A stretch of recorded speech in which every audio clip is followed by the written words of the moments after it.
नमस्कार साथियों, स्वागत है आपका ऑनलाइन स्टडी ग्रुप में। आप लोगों की ये लगातार मांग थी कि हिंदी विषय को भी प्रारंभ कर दिया जाए। यहाँ पर हिंदी विषय को प्रारंभ करते हुए आप लोगों के लिए एक बहुत अतिरिक्त इनिशिएटिव लेते हुए हमने ये निश्चय किया है कि यहाँ पर अगर मैं किसी पर्टिकुलर बुक को एक्सप्लेन करूँगा तो हो सकता है कुछ और डाटा छूट जाए, या उसमें फिर आपको अलग से नोट्स बनाने की ज़रूरत पड़ेगी। आपके पास समय कम है और आप चाहे जो भी जिस भी परीक्षा की तैयारी कर रहे हैं, किसी भी प्रतियोगी परीक्षा की तैयारी कर रहे हैं, यदि उसके सिलेबस में हिंदी है तो आपको इस वीडियो से प्रश्न देखने को जरूर मिलेंगे, पहली बात। दूसरी बात कि अब आपको अलग से नोट्स बनाने की भी बहुत समस्या नहीं रहेगी। क्यों? क्योंकि आपको इस वीडियो के माध्यम से जो भी फैक्ट्स हैं, यानी जो भी ऐसे तथ्य हैं जो आपको किसी बुक से निकालने होते हैं, वो आपको अलग से ही निकाल के स्वयं ही दे दिए गए।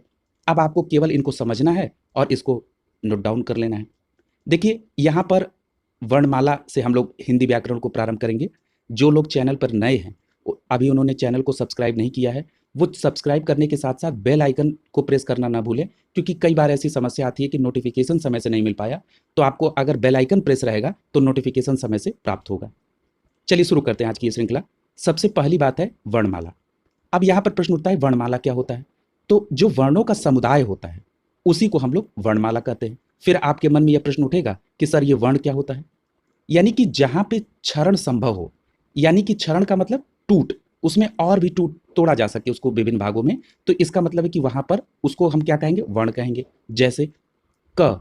क क्या है? एक वर्ण है। क्यों? क्योंकि इसमें अगर हम आधा क और अ लिखते हैं, यानी हमने जब इसको स्वर को अलग किया और इसमें आधा क हुआ, तो यानी इसको हमने दो भागों में इसका क्षरण किया। यानी क जो है वो वर्ण है क्योंकि यहाँ पे क्षरण संभव है, लेकिन आधा क और अ ये अक्षर है। क्यों? क्योंकि अब इसका क्षरण संभव नहीं है। इसलिए अक्षर का मतलब क्या होता है? जिसमें क्षरण संभव न हो। ठीक है, तो आपने समझ लिया। हमने एक आगे उदाहरण दिया, जैसे कमल लिखा है। अगर आपसे ये पूछा जाए कि इसमें कितने अक्षर हैं और कितने वर्ण हैं, तो जैसे कमल लिखा है क म ल, यानी यहाँ पर तीन सीधे सीधे आप देख रहे हैं वर्ण हैं। तो यानी वर्णों की संख्या कितनी हो गई? तीन। अब जरा क को ब्रेक करिए, आधा क और अस्वर। म को ब्रेक करेंगे तो आधा म और अ, और ल को ब्रेक करेंगे तो आधा ल और अ। यानी इस प्रकार वर्णों की संख्या कितनी हो गई? तीन। और अक्षरों की संख्या कितनी हो गई? छह। क्लियर है? यानी कि जिसका क्षरण न हो सके, अब उनकी टोटल संख्या कितनी निकल के आ रही है? छह। और जिनकी अभी यहां पर जिनका क्षरण संभव है, क म ल, इनकी संख्या कितनी है? तीन। अब आपको निश्चित तौर पर समझ में आ गया होगा। आगे देखिए, कुछ अतिरिक्त फैक्ट्स हैं। जैसे भाषा की सबसे छोटी इकाई जो सीधे परीक्षाओं में पूछे जाते हैं, वो कौन सी है? उसको आप ध्वनि कहते हैं। और हिंदी भाषा में ध्वनि के लिए वर्ण शब्द का प्रयोग होता है। और याद रखिएगा कि वर्ण ध्वनि के उच्चारित और लिखित दोनों रूपों का प्रतीक होता है। ठीक है, अब हम लोग शुरू करेंगे स्वर। आपको इतना ईजी वे में चीज़ों को दिया जाएगा कि आपको बिल्कुल अब एकदम सरलतम रूप लगेगा, और इसके बाद अब कभी भी आपको हिंदी वर्णमाला या हिंदी व्याकरण पढ़ने की आवश्यकता नहीं है। पूरी मेहनत और शिद्दत के साथ केवल इस श्रृंखला को आप करते जाइए, निश्चित तौर पर आपको यहाँ पर, और एक नहीं विभिन्न आयोगों में जहाँ पर भी जो प्रश्न पूछे गए हैं उसको इसी नोट्स में समाहित करते हुए चलेंगे। चलिए स्वर देखते हैं। जिन वर्णों का उच्चारण अबाध रूप से हो सके, अबाध का मतलब जहां पर बाधा उत्पन्न न हो, अर्थात बिना किसी की सहायता के बोली जाए, यानी अबाध रूप से बोली जा सके, बिना किसी सहायता के बोली जा सके, उसको हम लोग क्या कहते हैं? स्वर कहते हैं। अब देखिए स्वर की टोटल संख्या कितनी है? 11। ये जो ब्रैकेट में संख्या दी हुई है ये पर्टिकुलर उसकी संख्या के बारे में डिनोट कर रहा है। जैसे स्वर के बगल में अगर 11 लिखा है, इसका मतलब स्वरों की संख्या 11। अब हम चलिए स्वर को डिवाइड करते हैं। स्वर मुख्यतः दो भागों में डिवाइड होगा। एक होता है ह्रस्व स्वर और एक होता है दीर्घ स्वर। जो ह्रस्व स्वर होता है इसी को आप मूल स्वर भी कहते हैं। इनकी संख्या कितनी होती है? 4। ठीक, कौन कौन से होते हैं? अ, छोटी ई, छोटा ऊ और री। अगर हम वही बात दीर्घ स्वर की करें तो इसकी कुल संख्या कितनी होती है? तो 7 होती है। अगर आप दीर्घ स्वर को ब्रेक करेंगे तो मूल दीर्घ स्वर कौन कौन से होते हैं? तो जो आपने मूल स्वर देखा है, यानी जिसको ह्रस्व कहा है, इसी में दीर्घ होगा। यानी अ का आ हो जाएगा, छोटी ई का बड़ी ई, और छोटे ऊ का बड़ा ऊ। यानी मूल दीर्घ स्वर कितने हो गए? 3। और संयुक्त स्वर की संख्या 4। कौन कौन से? ए, आय, ओ और औ। अब यहां पर देख रहे हैं आप कि संयुक्त शब्द लगा है। संयुक्त का मतलब होता है जुड़ा हुआ, यानी किसी के जुड़ने से बना। तो चलिए आइए देखते हैं संयुक्त स्वर, ये जो 4 हैं ये किसके जुड़ने से बने? जब अ या आ के साथ छोटी ई या बड़ी ई, लगे यानी जुड़ेगी तब बनेगा ए, इसीलिए इसको कहा गया संयुक्त स्वर। यानी देख रहे हैं यहाँ दोनों स्वर है, अ या आ, छोटी ई या बड़ी, यानी ये दो स्वरों के संयुक्त होने से एक संयुक्त स्वर बन रहा है। इसी प्रकार ए है, यानी कि आपका अ या आ के साथ ए जुड़ेगा तो ए बन जाएगा। अगला है ओ, जब अ या आ के साथ छोटा ऊ या बड़ा ऊ जुड़ेगा तो ओ बन जाएगा। और औ का मतलब क्या है कि जब अ या आ के साथ ओ जुड़ेगा तो औ बन जाएगा। बिल्कुल साधारण भाषा में, सिंपल लैंग्वेज में, जो कि इजीली समझा जा सके। यहाँ पर कोई लेक्चर नहीं चल रहा है, बिल्कुल जो आपकी भाषा है उसी भाषा में एक विषय की समझ को बनाने का एक प्रयास है। ठीक है, चलिए आपने यहाँ तक देख लिया स्वर को, आगे देखिए। आगे कुछ अतिरिक्त नोट्स हैं, उसको कवर करते हैं। हिंदी वर्णमाला में कुछ विलुप्त स्वर होते हैं। एक बात और याद रखिएगा कि ये जो विलुप्त स्वर हैं इनकी संख्या कितनी है? एक। क्या है? ली, ल के नीचे र। ठीक, ये विलुप्त स्वर है। अगला है आगत स्वर होते हैं। आगत का मतलब कहीं से बाहर से आए हैं, लिया गया है। आगत स्वर की संख्या कितनी होती है? एक। जैसे अ, ये क्या है? जैसे हम लोग लिखते हैं डॉक्टर, तो जो डॉक्टर के ऊपर वो चंद्रबिंदी नहीं होती है, वो ऊपर ऐसे केवल लगा रहता है, उसको हम लोग कहते हैं आगत स्वर। ये क्या है? Doctor, college, coffee. और ये कहां से आगत है? तो ये फारसी से लिए गए। ठीक है, इनकी संख्या क्या है? एक। आगे है प्लुत स्वर। ये प्लुत स्वर क्या होता है? जब हिंदी वर्णमाला में कोई प्लुत स्वर नहीं होता है, इनके प्रयोग के आधार पर जो है ये प्लुत स्वर बनाए गए। जैसे, और ये क्यों प्लुत स्वर का नाम दिया गया? अगर इसके मात्रा काल को देखेंगे, इसके समय अवधि को देखेंगे, तो दीर्घ स्वर से भी ज्यादा समय लेता है। ठीक, यानी देखिए जो हर्ष स्वर होता है वो सबसे कम समय लेगा, फिर दीर्घ स्वर उससे ज्यादा समय लेगा, और उससे ज्यादा समय कौन लेगा? प्लुत स्वर। ठीक है, यहां पे देख रहे हैं आप, मात्रा काल का शब्द है। याद रखिएगा, जब वैदिक साहित्य था या जो वैदिक काल था, उसमें मात्रा को जब मापते थे ध्वनि को, तो उसमें आप मात्रा काल में मापते थे। आज के समय में आप उसको डेसिमल में माप रहे हैं। ठीक है, तो यहां मैं बात कर रहा था कि आप समय ज्यादा लगेगा। जैसे अगर प्लुत स्वर के उदाहरण को देखना हो, तो जैसे आप ओम, फुस या हे राम, यानी कुछ लंबा समय लेते हैं, इसी को आप कहते हैं प्लुत स्वर। ठीक है, यानी अपेक्षाकृत दीर्घ स्वर से ज्यादा समय लगता है। समझ गए होंगे। अगला है अयोग वाह। याद रखिएगा, ये अयोग वाह न तो पूर्ण रूप से स्वर होता है और न ही पूर्ण रूप से व्यंजन होता है। यहां ये वास्तव में स्वर नहीं है, क्योंकि इसका उच्चारण व्यंजन की तरह स्वर की सहायता से होती है, और न ही ये पूर्ण रूप से व्यंजन में आते हैं। अब एक बात और समझ लीजिए, अयोग वाह का मतलब क्या है? जरा इसको ब्रेक करिए, इसके नाम को। अ का मतलब क्या होता है? नहीं, यानी नेगेटिव सेंस में। और योग का मतलब क्या होता है? जोड़ना, यानी ऐसा कुछ जिसको जोड़ा ना जा सके। यानी ये कहां पे प्रयोग में होता है? संस्कृत में। जैसे अंग, इसको आप कहते हैं अनुस्वार, और अह को क्या कहते हैं? विसर्ग। ठीक है, और अगर आप इसके उच्चारण की बात करें, तो जो अंग है ये उच्चारण में म की तरह प्रयोग होता है, आधा म की तरह। और अह की बात करेंगे तो जैसे आप प्रोनाउंस करते हैं अह, यानी आधा ह का प्रोनाउंसिएशन आता है, उच्चारण आधा ह का आता है। ठीक है, ये भी बात आपको याद रखना होगा।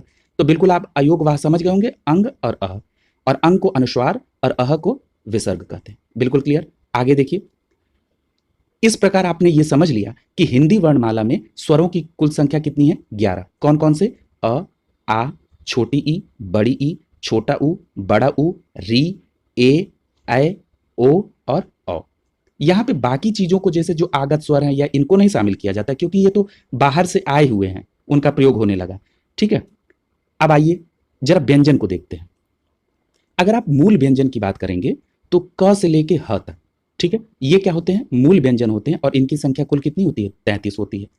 एक बात और याद रखिएगा, जब आप क से लेके ह तक जाते हैं, उसमें क से लेके म तक कई सारे वर्गों में वर्णों को रखा जाता है। जैसे पहला होता है क वर्ग। इस क वर्ग में 5 वर्ण आएंगे। कौन कौन से? क, ख, ग, घ और अंग। अगला वर्ग होता है च वर्ग।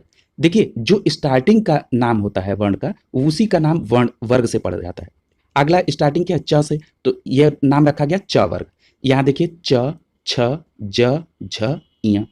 अगला है ट वर्ग, ट, ठ, ड, ढ, अड़। अगला है त वर्ग, त, थ, द, ध, न। और अगला है प वर्ग, प, फ, ब, भ, म। एक चीज आपने देखा कि 5 आप देख रहे हैं कि कॉलम है और 5 रो है। इसका मतलब टोटल संख्या कितनी हो गई? 25। और इन 25 की पूरी संख्या को, इन 25 वर्णों को आप क्या कहते हैं? स्पर्श व्यंजन कहते हैं। क्या कहते हैं? स्पर्श व्यंजन। यानी अगर आपसे पूछा जाए कि स्पर्श व्यंजन की संख्या तो आप बताएंगे 25 और आप समझ लेंगे कि अच्छा क च ट त प ये जो 5 वर्ग हैं और इसमें 5 अक्षर 5 वर्ण आते हैं, इन्हीं को मिलाकर आप क्या बनाते हैं? स्पर्श व्यंजन बनाते हैं। यानी इनकी संख्या 25 हो गई। अब एक बात और याद रखिएगा, ये जो ट वर्ग में जितने वर्ण हैं जैसे ट ठ ड ढ अड़, ये इनको आप कठोर व्यंजन कहते हैं। क्या कहते हैं? कठोर व्यंजन। यानी कभी आपको ऑप्शन दिया रहे और उसमें पूछे कि मान लीजिए क ख ग घ अंग त थ द ध न प फ ब भ म और ट ठ ड ढ ड़, पूछ दे कि कठोर व्यंजन क्या है तो आप सीधे बताएंगे ट ठ ड ढ ड़। अगला है द्विगुण या उच्छिप्त व्यंजन। द्विगुण का मतलब है कि ये दो गुण अपने अंदर धारण करते हैं। एक आप देख रहे हैं ड ढ और एक है घड़ी ड़ और गड्ढा ड़। ठीक है, यानी एक में नीचे बिंदी लगी है और एक में नहीं लगी है। ठीक है, इसी को आप द्विगुण के अलावा उच्छिप्त व्यंजन भी कहते हैं। इनकी संख्या कितनी होती है? 2। ठीक है, अगला है अंतस्थ व्यंजन। अंतस्थ व्यंजन में क्या क्या आता है? य र ल और व। इनकी कुल संख्या कितनी होती है? 4। याद रखिएगा। अगला देखिए, अगर आपसे पूछा जाए कि हिंदी में अर्धस्वर कितने होते हैं, तो हिंदी में जो अर्धस्वर होते हैं वो केवल 2 होते हैं, य और व। ठीक है, अगर आप संस्कृत में जाते तो य र ल व ये चारों अर्धस्वर होते हैं, लेकिन हम पर्टिकुलर हिंदी की बात कर रहे हैं, इसलिए हमको ये समझना होगा कि हिंदी में अर्धस्वर कितने होते हैं? य और व होते हैं। अगर पूछा जाए कि ऊष्म व्यंजन कितने होते हैं तो आपकी संख्या होगी 4। कौन कौन सा? बड़ा श, खटकोड़ वाला स, छोटा स और ह। इसी ऊष्म व्यंजन को संघर्षी व्यंजन कहते हैं। अब ये प्रश्न होता है ऊष्म व्यंजन, इनको बोलने से एक ऊर्जा उत्पन्न होती है, यानी एक ऊष्मा टाइप की उत्पन्न होती है, इसलिए इसका नाम पड़ा ऊष्म व्यंजन। और जब इनको बोला जाता है तो एक संघर्ष, बोलते समय एक संघर्ष की स्थिति होती है, इसीलिए इसका नाम पड़ गया संघर्षी व्यंजन। तो याद रखिएगा, दोनों नाम याद रखना है और इनकी संख्या विशेष तौर पर याद रखनी है। यहां से निश्चित तौर पर प्रश्न आएगा, इसलिए आपको आराम से समझना है बिना किसी तनाव के। अगला है संयुक्त व्यंजन। संयुक्त व्यंजन की संख्या भी 4 होती है। कौन कौन से? छ, त्र, ज्ञ और स्र। अब फिर बात आई कि संयुक्त है, इसका मतलब कुछ जुड़ के बना है। अगर हम छ की बात करें तो आधा क और खटकोड़ वाला श। अगर आप त्र की बात करेंगे तो आधा त और र। अगर ज्ञ की बात करेंगे तो आधा ज और इय। और अगर स्र की बात करेंगे तो आधा बड़ा वाला श और र। ठीक है, यानी इसमें आपने देख लिया कि इनके जुड़ने से आपका संयुक्त व्यंजन छ त्र ज्ञ स्र बन रहा है। इसका मतलब यह है कि आप ये कह सकते हैं कि जब स्वर रहित व्यंजन स्वर सहित व्यंजन से मिला हो तो उसे क्या कहते हैं? संयुक्त व्यंजन कहते हैं। अगर आपसे ये स्टेटमेंट पूछ दिया जाए कि जब स्वर रहित व्यंजन का मतलब क्या हो गया? आधा क, आधा त, आधा ज, आधा बड़ा श, ये क्या है? स्वर रहित है। और कह रहा जब ये स्वर सहित व्यंजन यानी बड़ा खटकोड़ वाला स, र, इय, र, ये क्या है? व्यंजन, ऐसे व्यंजन जो स्वर सहित हैं, इनके साथ जब जुड़ते हैं तो संयुक्त स्वर का निर्माण होता है। यानी अगर पूछ दे कि जब स्वर रहित व्यंजन स्वर सहित व्यंजन के साथ मिलते हैं तो क्या निर्माण होता है, तो आपका ऑप्शन दिया रहेगा, उसमें दिया रहेगा एक संयुक्त व्यंजन, तुरंत टिक कर देंगे आप उसको। ठीक है, इतनी बात आपको क्लियर हो गई है। इनकी संख्या भी आप याद रखें। अगला है आगत व्यंजन। आगत सबसे स्पष्ट हो रहा है कि इसको कहीं बाहर से लिया गया है। ये फारसी और अरबी भाषा से है। यहां आप देख रहे हैं क, ख, ग, ज और फ, इसके नीचे नुक्ता लगा हुआ है। मैंने वहां पे हिंट में लिख भी दिया है कि नुक्ता है। और आप जब स्वर पढ़ रहे थे तो उस समय भी आपने एक आगत स्वर पढ़ा था जो आप डॉक्टर, कॉफी इसके ऊपर लगाते हैं। और आगत व्यंजन 5, अर्थात कुल जो आगत वर्ण है, ये वर्ण लिखा हुआ है, इनकी कुल संख्या कितनी हो गई? 6 हो गई।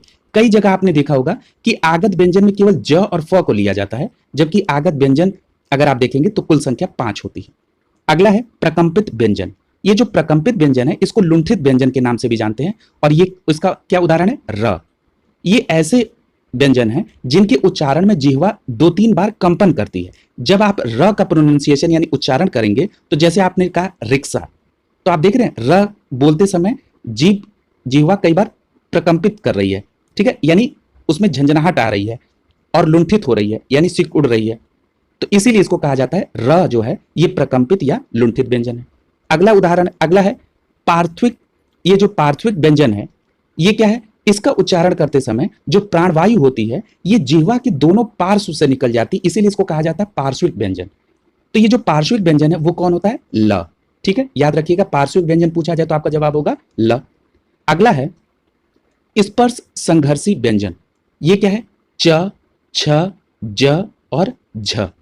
ठीक, ये जो च छ ज झ है, ये क्या है? स्पर्श भी हो रहा है आपका, और ये इसको बोलते समय एक संघर्ष भी हो रहा है, इसीलिए इसको कहा गया स्पर्श संघर्षी व्यंजन, च छ ज और झ।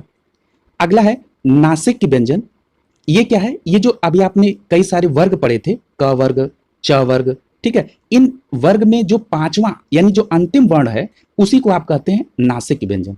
ठीक है, इसी को आप एक शब्द और प्रयोग करते हैं, पंचमाक्षर। याद लिख लीजिएगा, या तो मैं इसको कहीं इनबिल्ड करा दूंगा, वैसे आप इसको नोट डाउन कर लीजिएगा। नासिक के व्यंजन को ही पंचमाक्षर भी कहते हैं। ये देखिए, जैसे क ख ग घ में अंत में क्या आता है? अंग, फिर च छ ज झ अंत में इया, इसी प्रकार फिर अंत में ड़, फिर न और म, यानी अंग, इया, ड़, न, म, ये क्या होते हैं? नासिक के व्यंजन होते हैं। ठीक है, नाक से इसका प्रोनाउंसिएशन होता है, नासिका की सहायता से। अगला है संघर्षहीन व्यंजन। ऐसे व्यंजन जिनकी प्रोनाउंसिएशन में कोई संघर्ष की स्थिति उत्पन्न नहीं होती है, उसको कहते हैं संघर्षहीन व्यंजन। जैसे य और व। याद रखिएगा, अभी आपने पढ़ा था कि हिंदी में इन्हें अर्धस्वर भी कहा जाता है। संघर्ष नहीं है इसका मतलब किसी की सहायता नहीं, इसका मतलब यह कि ये अर्धस्वर भी है। ठीक है, तो आप दोनों को कोरिलेट कर लेंगे। अगला देखिए, अब यहां पर आइए जरा देखते हैं कि मूल व्यंजन और उससे कैसे आप टोटल वर्णों की संख्या देख रहे हैं। मूल व्यंजन अभी आपने देख लिया 33, कैसे? क से लेके ह तक, यानी कि जो 25 स्पर्श व्यंजन थे, 4 अंतस्थ व्यंजन, ठीक है, जिसको आप यर लव कहते हैं, ऊष्म व्यंजन 4, बड़ा स, खटकोड़ वाला सा, छोटा सा और ह। ठीक है, ये कुल मिला के 33 संख्या मूल व्यंजनों की हो गई। अब जब आप कुल वर्णों की संख्या ज्ञात करेंगे तो उसमें स्वर की संख्या आपने 11 पढ़ ली है, स्पर्श व्यंजन आपके हो गए 25, 4 हो गए अंतस्थ व्यंजन, 4 हो गए ऊष्म व्यंजन। अगला है संयुक्त व्यंजन। संयुक्त व्यंजन की संख्या 4 होती है। कौन कौन से? छ, त्र, क्य और स्र। अगला है द्विगुण या उच्छिप्त व्यंजन। इनकी संख्या कितनी होती है? 2, ड और ढ। और अगला है अयोगवाह यानी अंग और अह, इनकी संख्या 2 होती है। एक चीज आपने गौर किया होगा, हमने आगत व्यंजन को इसमें ऐड नहीं किया है। यदि आप आगत व्यंजन को ऐड करेंगे तो फिर आपको आगत स्वर को भी ऐड करना चाहिए। चूंकि वो बाहर से लिए गए हैं, इसलिए हिंदी वर्णमाला में उनकी कुल काउंटिंग में उसका जिक्र नहीं होता है। ठीक है, इस प्रकार आपने जब इसको टोटल किया तो आपकी कुल संख्या कितनी हो गई? हिंदी वर्णमाला में कुल वर्णों की संख्या 52 हो गई। ठीक है, इस प्रकार आपने आज हिंदी वर्णमाला में कुल वर्णों की संख्या और स्वर की संख्या, व्यंजन की संख्या, वो और कितने प्रकार के होते हैं, उसमें और क्या क्या विभिन्न आयोगों में प्रश्न बने हैं, उन सभी चीजों को इसमें शामिल कर लिया गया है। इसके आगे आप अगले पार्ट में व्यंजन जो कि उच्चारण जब आप करते हैं तो वो कंठ से या तालु से या मूर्धा से या ओष्ठ से या दंत से, ये कहाँ से उच्चारित और कौन से व्यंजन कहाँ से उच्चारित होते हैं, इनको देखेंगे। इनके अनेक कई प्रकार को आप देखेंगे और ये भी देखेंगे कि कौन से प्रश्न परीक्षा में कैसे आए हैं, उनको भी कवर करते हुए इस वर्णमाला को कल कंप्लीट कर लिया जाएगा।